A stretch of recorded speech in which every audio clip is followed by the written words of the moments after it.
The organisation that represents small and medium companies around the country, that being ISME, are calling on the government to provide greater levels of support for small and medium businesses amid the ever-worsening energy cost crisis. And they've suggested that a windfall tax on energy companies could be used due to the emergency that small firms are facing. And they described, or rather Neil McDonnell, who's CEO of ISME, described it as a situation of virtual war profiteering. He's with us this morning. Morning, Neil.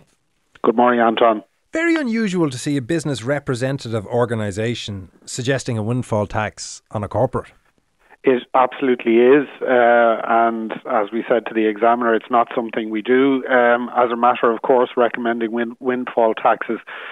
At the same time, there is no magic money tree, and when we call for supports for small business and for consumers, that government support has to be paid for, and logically the only place we think that can come from is from windfalls that have been generated by utilities providers purely because of the macroeconomic situation that exists at the moment. How significant are those windfalls?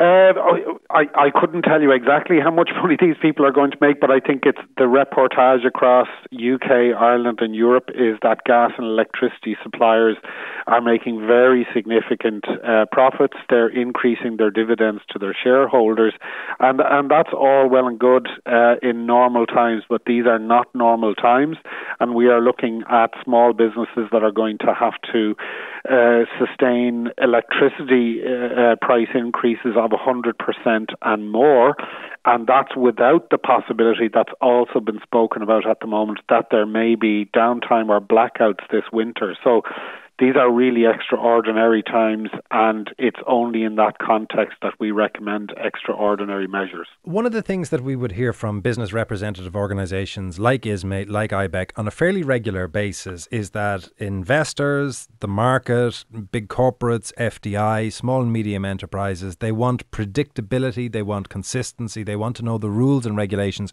in which they do business. Have you no fear that it sends a message of unpredictability if you suddenly start introducing unexpected taxes on profits?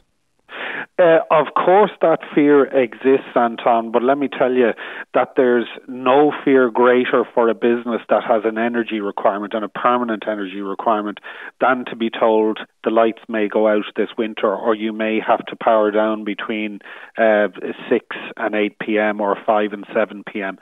So that sort of eventuality is the sort of thing that multinationals simply do not expect in a modern Western economy.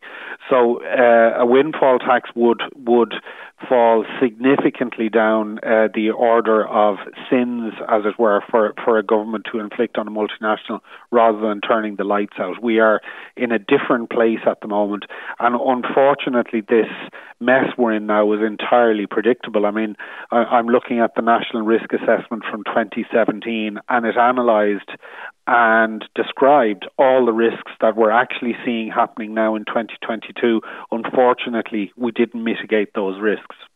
Are you hoping that the windfall tax will disincentivise the companies from posting profit and therefore reduce their fees to customers? Or are you hoping that it'll be ring-fenced and used in some way to support SMEs? Well, these businesses are effectively making windfall profits through no fault of their own because we work on open market pricing for energy. So there's very little other methodology for getting this money back. As I said at the start, this support is going to have to be paid for.